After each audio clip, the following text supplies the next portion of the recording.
señora bibliotecario Álvaro Rodríguez Gamas, señores miembros de la mesa directiva, señor presidente de la Academia Colombiana de Historia, doctor Armando Martínez Garnica, señora presidenta de la Academia Colombiana de Ciencias Exactas, Físicas y Naturales, querido Pedro Alejo, le voy a dar la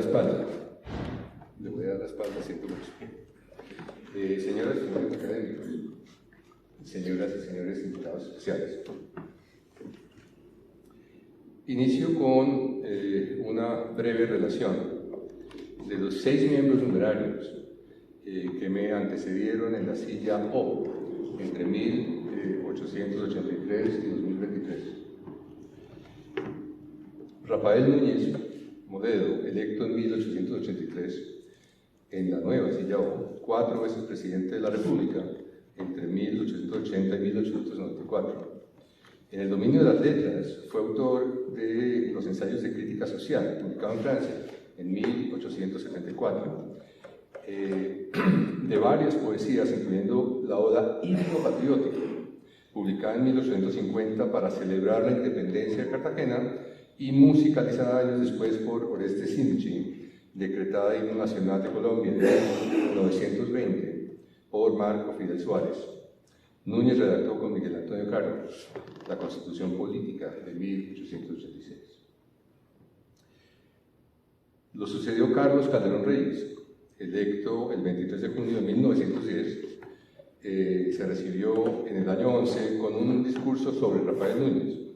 Le dio respuesta a Marco Fidel Suárez.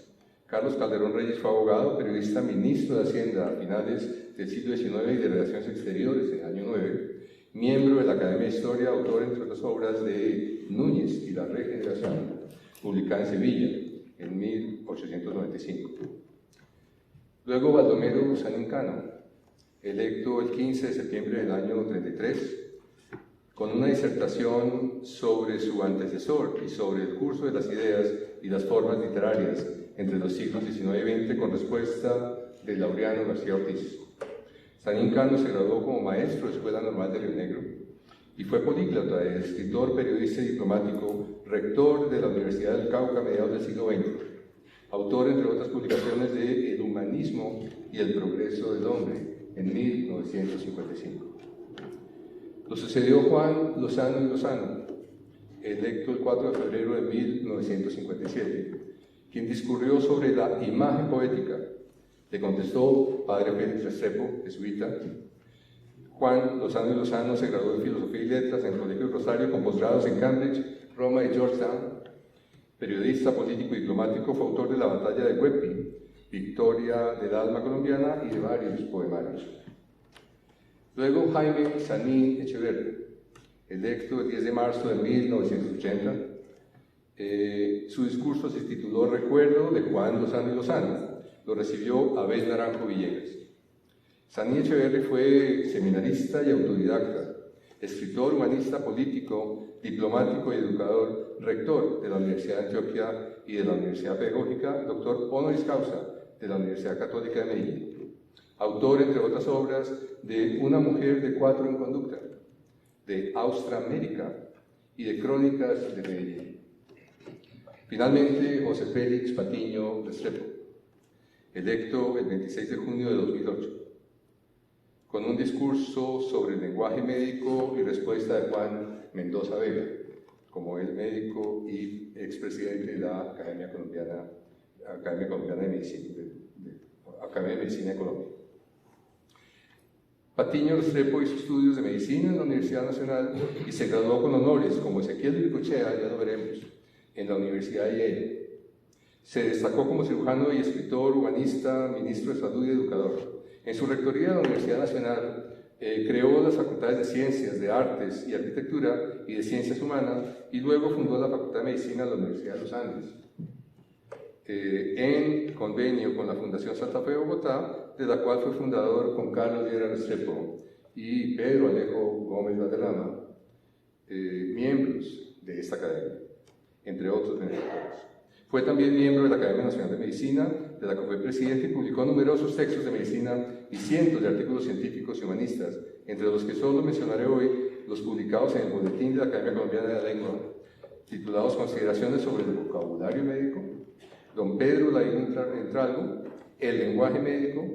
Además de estos, quisiera destacar dos de sus libros, que tituló Pensar la medicina, en la colección Apuntes Maestros, en la Universidad Nacional, y María Calas, La Divina, prima donna absoluta. La voz de oro del siglo, con 2 ediciones en 2001 y 2006.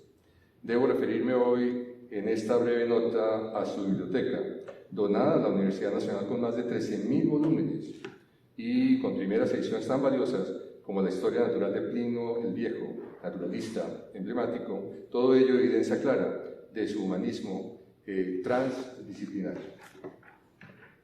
Con José Félix me unía un vínculo muy especial de 3 generaciones. Su padre, Luis Patiño Camargo, miembro como él de ambas academias, editó con mi abuelo Carlos Gómez Plata la revista de Leprología en los años 30 y 40, cuando ambos lideraron la lucha antileprosa en nuestro país.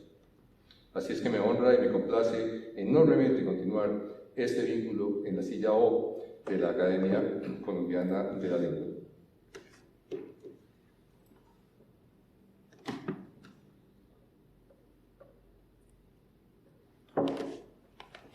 De académicos y naturalistas.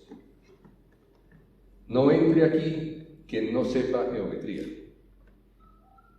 Inicio con este epígrafe que se ha citado tradicionalmente como el lema inscrito en el eventual pórtico de la primera academia erigida en Atenas, en donde se habrían reunido Platón y sus discípulos. A este me referiré de manera explícita más adelante en este mismo texto. A mediados del siglo VI a.C., en las costas jónicas, frente a la península griega en el mar Egeo, el puerto de Mileto vio nacer al sabio Tales, origen de una asociación de pensadores mediterráneos que quisieron determinar cuál era el elemento constitutivo del universo, la sustancia principal. En un mundo regido por la mitología, en la cual los principios de la naturaleza eran aún antropomorfos y tenían categoría de dioses, la tarea de los nuevos filósofos y el éxito de sus conclusiones entre un creciente número de discípulos abrió el camino a postulados que siguen hoy vigentes. Los exponentes de la primera serie de científicos que parte de Tales de Mileto se conocen con el término genérico de presocráticos, porque antecedieron a Sócrates, filósofo del siglo V a.C. En esta serie se sucedieron, después de Tales, y en orden alfabético, Anaxágoras, Anaximandro, Anaxímenes, Demócrito, Empédocles, Heráclito, Genófanes, Leucipo, Parménides, Pitágoras y Zenón.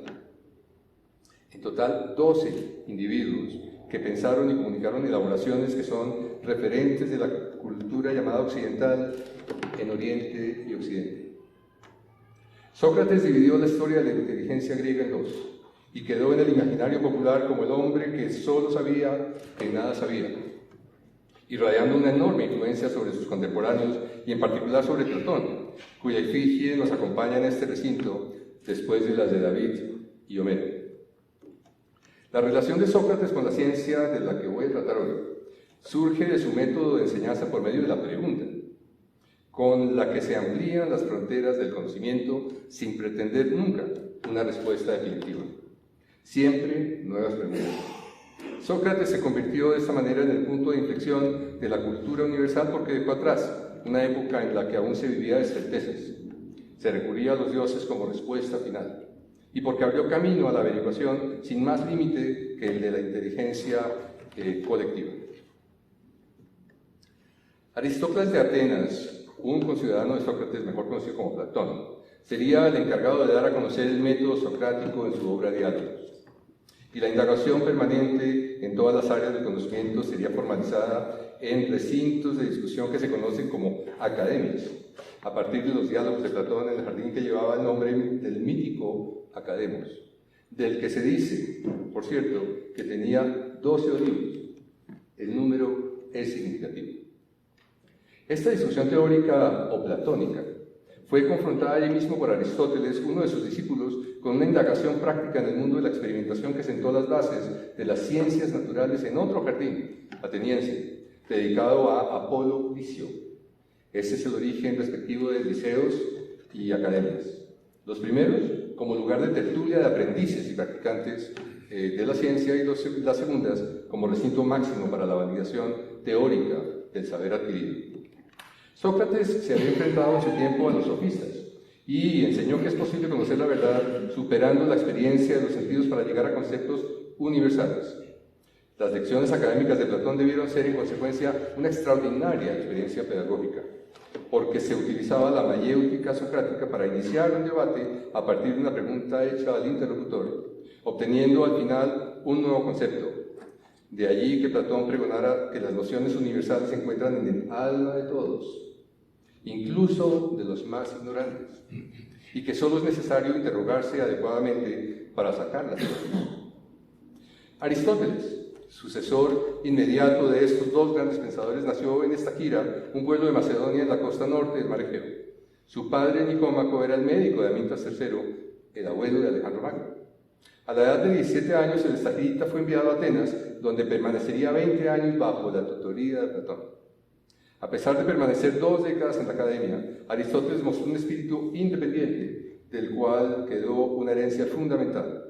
Aunque aceptó ideas platónicas como la inmortalidad del alma y la naturaleza divina de los cuerpos celestes, se preguntó sobre su respectiva composición, retomando las indagaciones de los filósofos presocráticos. Su único instrumento de precisión fue la lógica. Con esta herramienta, el discurso del pensador sería preciso y podría enfocar diversos temas a su uso. A cada fenómeno del universo quiso aplicar un logos, pero su lógica tenía un límite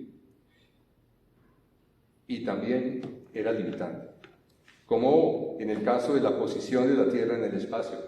Logró intuir que ese planeta podría no estar fijo en el universo, como se pensaba en la época, pero terminó por concluir que si se moviera, habría vientos tempestuosos e inestabilidad. Otro ejemplo del dogmatismo aristotélico es muy ilustrativo. A pesar de suponer en un momento dado que la Tierra no era el centro universal, concluyó con algo de lógica paradójica que el universo no podía ser infinito, porque el infinito no tiene centro. Aún siendo prisionero de sus propios argumentos, Aristóteles avanzó enormemente en la descripción de especies vegetales y animales con la colaboración de sus discípulos peripatéticos, en especial de Teofrasto, autor de la Historia Plantarum. Todos se lo preguntaban y desafortunadamente, a diferencia de Sócrates, todos se lo respondían sin el necesario énfasis en nuevas preguntas que reabrieran el debate. Platón y Aristóteles, los dos postsocráticos más importantes de la historia de Grecia, fueron como corresponde complementarios. Mientras el primero se centró en el mundo de las ideas, el segundo lo hizo en el mundo de las observaciones. La herencia platónica en Aristóteles fue a veces, como vimos, desafortunada. Tal vez con un poco más de observación y un poco menos de teoría, habría avanzado mejor en la descripción de los elusivos mecanismos de la naturaleza. Sin embargo, asumiendo que Aristóteles hubiera sido menos idealista, habríamos tenido la riqueza de conceptos que nos legó. ¿No es a veces más importante la interpretación que el propio hecho científico? ¿No supera en general con creces el arte literario a la técnica operativa? ¿No resultan las matemáticas más trascendentes cuando están embebidas del toque platónico, que mantiene para nosotros, por ejemplo, infinito al infinito? En este dilema entre la apropiación platónica y la aproximación aristotélica, correrían varias generaciones a través de varios siglos, pasando por el Museo de Alejandría, en una de las ciudades epónimas de Alejandro Magno, discípulo, como vimos, directo de Aristóteles, y por alquimistas árabes y europeos, incluyendo reconocidos representantes de las órdenes religiosas de dominicos y franciscanos, catedráticos de las primeras universidades medievales en Bolonia, París y Oxford, las más antiguas aún en funcionamiento, hasta la llegada de los jesuitas en el siglo XVI. Con el protagonismo de las órdenes religiosas en el desarrollo científico medieval, se estableció la certeza de quién habría creado la naturaleza. Esa certeza dejó de alimentar hipótesis hasta mediados del siglo XIX, cuando irrumpieron Charles Darwin y Alfred Russel Wallace con la teoría de la evolución. Entre tanto, se fueron configurando dos preguntas únicas en los monasterios y universidades medievales, y en las mentes de cada estudiante entre los siglos XV a XIX. Primero, ¿qué era? Y segundo, ¿cómo funcionaba la naturaleza que, decían ellos, Dios había creado? Las respuestas a esas preguntas siguen hoy brotando, y cada detalle natural ha sido explicado a partir de ese momento en una secuencia de interpretaciones que no termina y que al contrario se multiplica progresivamente, puesto que con cada respuesta surgen varias nuevas preguntas, a la manera socrática. A esa sucesión de interrogantes y a los métodos para resolverlos llamamos ciencia.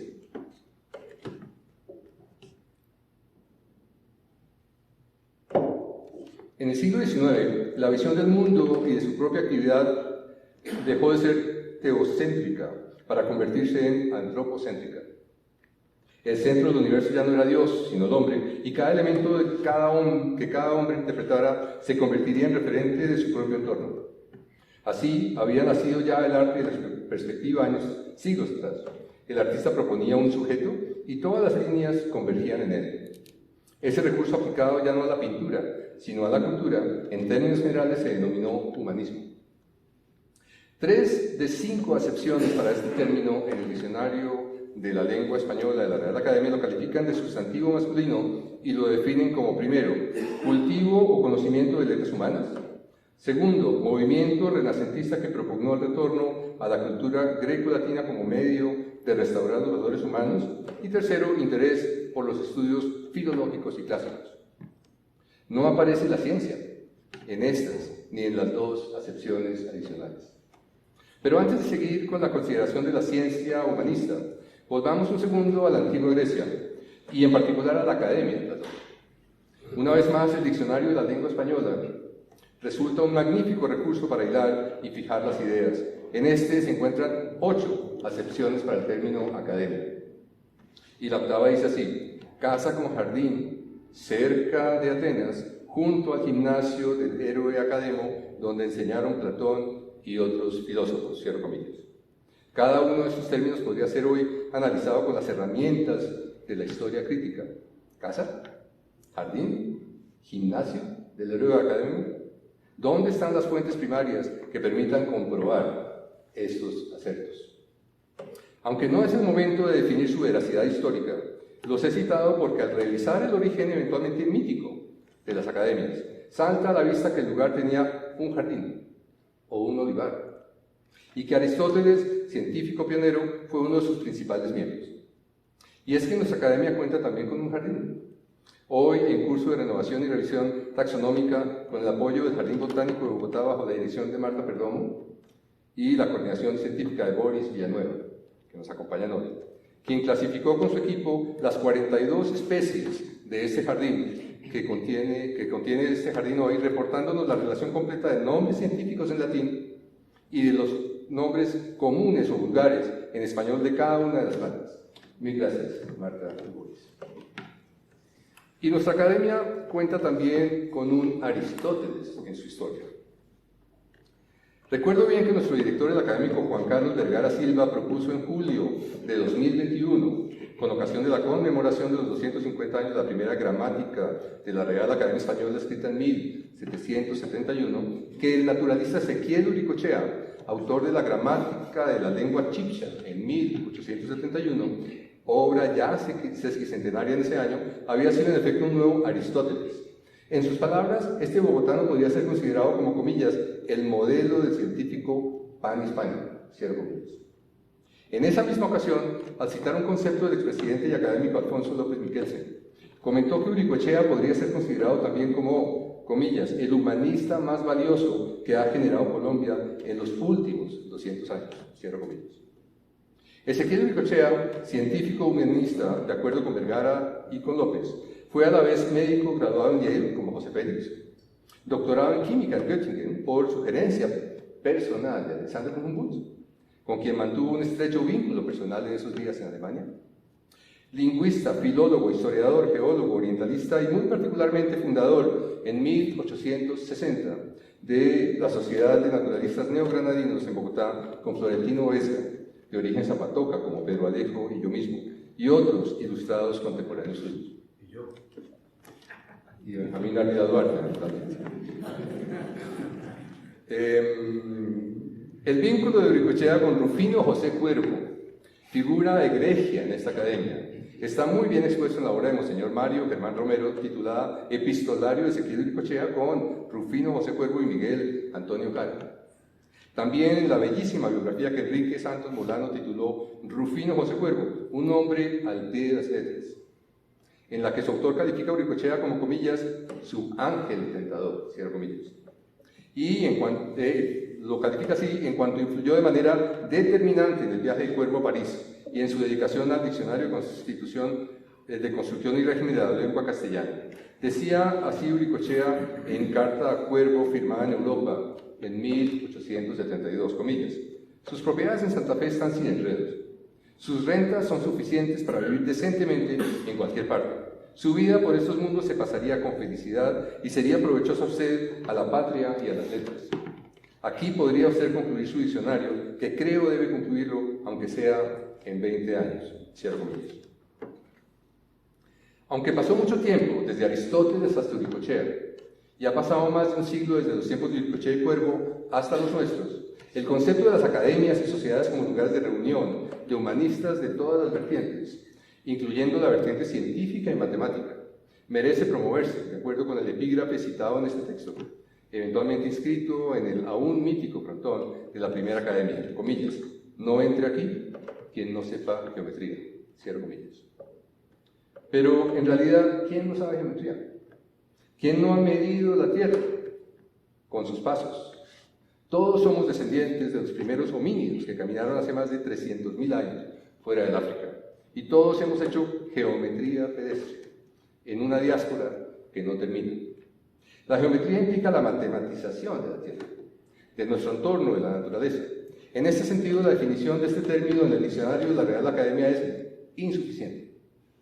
No es solo un sustantivo femenino que determina, comillas, el estudio de las propiedades de las magnitudes de las figuras en el plano o en el espacio, cierro comillas, debe ser definido en primer lugar y en función de su etimología greco-latina como, comillas, medición de la Tierra y por extensión como, comillas, matematización de la naturaleza, cierro comillas.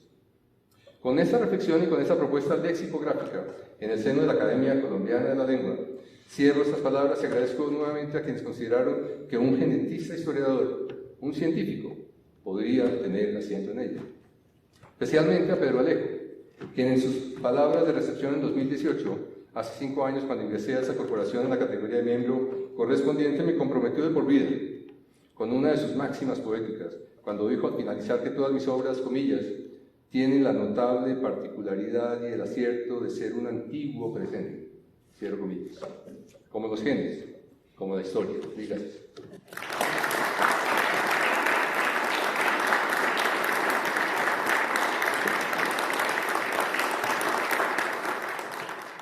Señoras, señores, querido Alberto,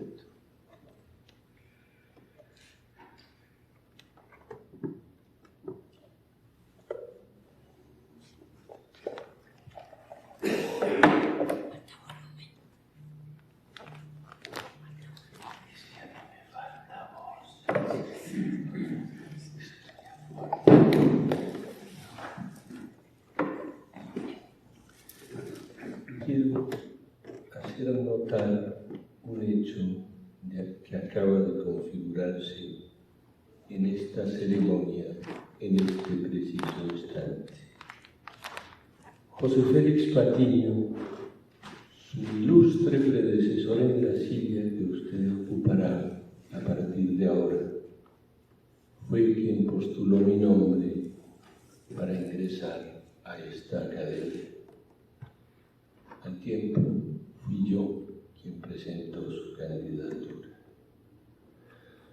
Palabra Sara no es otra cosa que el nombre de un vasto territorio para lo que no se encuentra explicación. Un sugerente estudio de Carl Gustav Jung lleva el título de Sincronicidad. Se aventura en la exploración de las fuerzas que concurren para que los hechos ocurran de la manera en que ocurren. No puedo ni quiero en esta ocasión dejar de evocar a José Félix, cuyo recuerdo frecuento. Muchas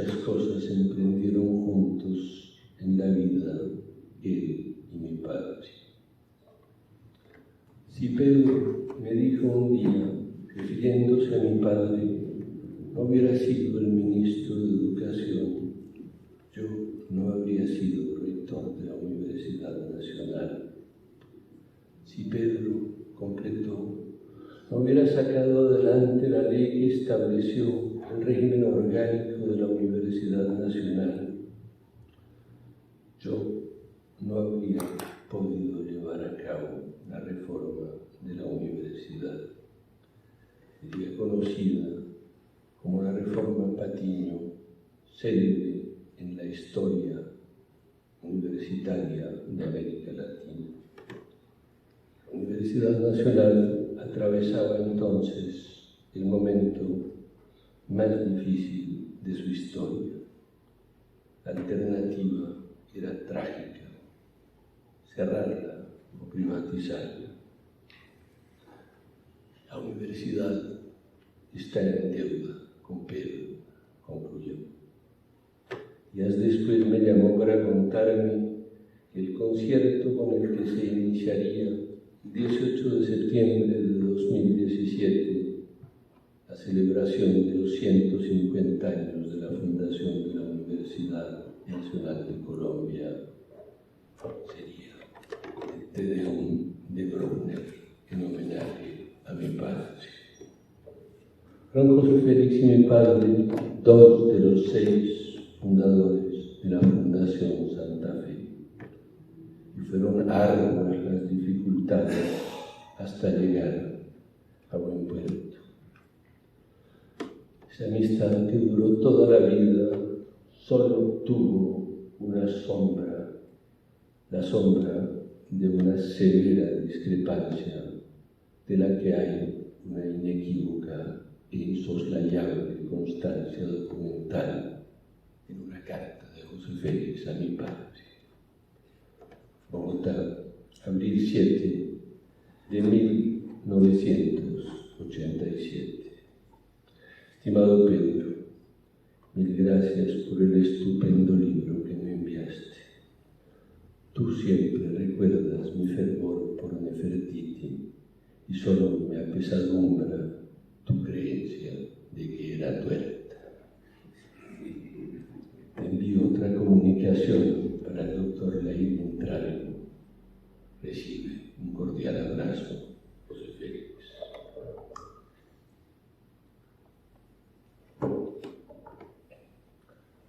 Alguien de quien solo se conocen sus iniciales, PF, publicó en la Gaceta de Lausana una nota en memoria del profesor Otto Fürman, que usted, Alberto, transcribe en la expedición helvética.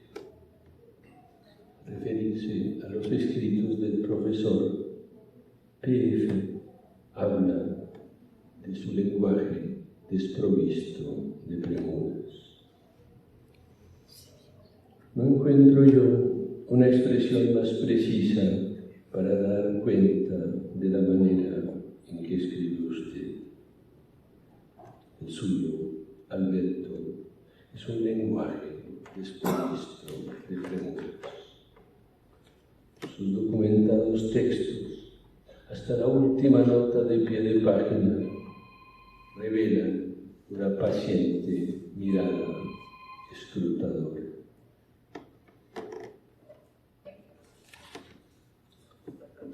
En vez del reloj de longitudes del Vibert-Tour, del semicronómetro de Seifert, que sirve para el transporte del tiempo en intervalos cortos, de los 2 higrómetros de Saussure y de Deluc, con cabellos y barba de ballena, y del cianómetro de Paul, para poder comparar con algún grado de precisión el tono azul del cielo y de los tantos otros instrumentos de que se valió Humboldt para sus mediciones.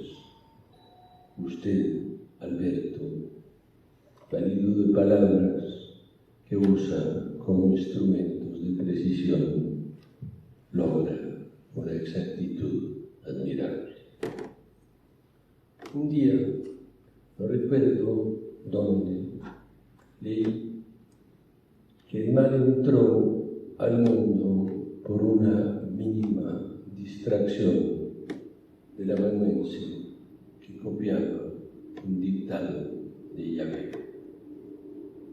La suya es una escritura siempre atenta. Es claro que sigue usted el consejo de Humboldt, quien muchas veces comprobaba sus datos antes de consignarlos. Ya lo dije alguna vez en un texto que sobre usted escribí y que aparece publicado en el boletín de esta academia.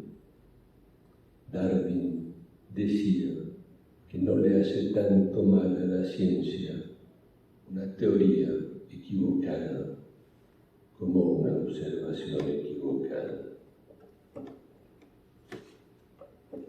El orden de las palabras debe reflejar el orden del mundo si el asunto es la ciencia.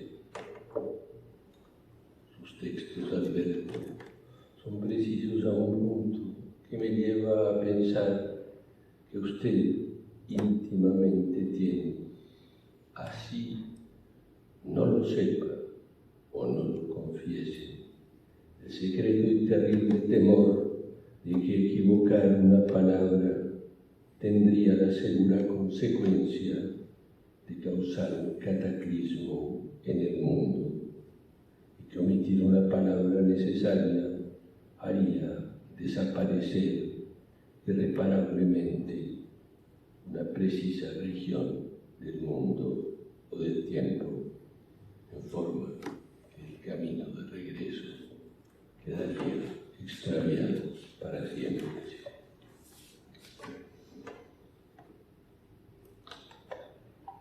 Cuando usted me contó el texto que leería en la ceremonia de su ingreso a esta academia llevaría por título de Académicos y Naturalistas, recordé unas líneas de la versión que del Tao Te Ching da Ursula K. Le Guin, elaborada por ella a partir de diversas traducciones de su experiencia con el libro que la acompañó toda la vida. El cielo y la tierra comienzan en lo innombrable. El nombre es la madre de los 1000 seres. Paralelo, hay un mundo en el que solo existen las cosas que el nombre ha alumbrado. Las cosas con nombre son un faro y su pequeña luz es el territorio del hombre.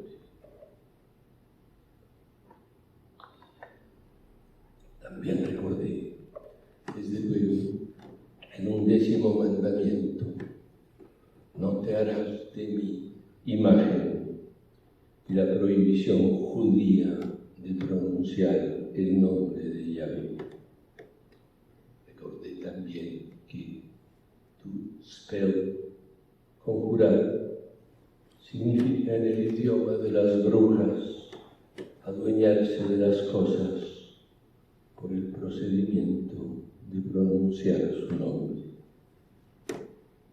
Nombre viene del latín nomen, nomines, derivado de nocere, conocer. El nombre es inocente, es blanco y significa el primer recuerdo de la cosa, que es la puerta para conocerla. Marco Frontón le escribe a Marco Aurelio: el poder es el lenguaje. Tu poder es el lenguaje.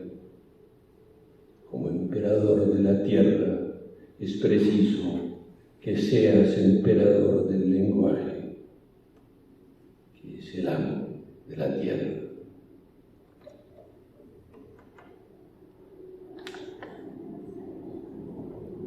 Georges Leclerc, naturalista francés, a quien la historia conoce con el nombre sucinto de Buffon, por haber sido conde de esa población en la Côte d'Or, en Borgoña.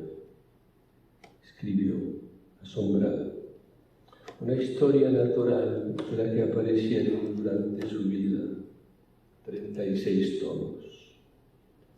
8 más fueron publicados después de morir él en 1785. Todos los animales de que da cuenta son descritos con admirable esmero y respeto, sin despreciar ningún detalle de su aspecto o de sus costumbres y habilidades, el cuidado de sus hijos, los peligros que los amenazan, su trato con la vida y otros animales, las regiones y el clima donde habitan, la forma de su madriguera y su alimentación, de manera que no puedan ser confundidos con otros. Las grandes ballenas tienen un pormenor igual que los insectos. Son tan asombrosas y claras las descripciones que basta con recordarlas para reconocerlos al verlos por primera vez. Nada es superfluo en Buffon y que pueda confundirse. En homenaje a usted, Alberto, quiero citar una línea del discurso que sobre el estilo pronunció Buffon el 25 de agosto de 1753, cuando fue recibido en la Academia Francesa. Dijo entonces: escribir bien es a la vez pensar bien, sentir bien y decir bien. Sus textos imprescindibles son la razón para que yo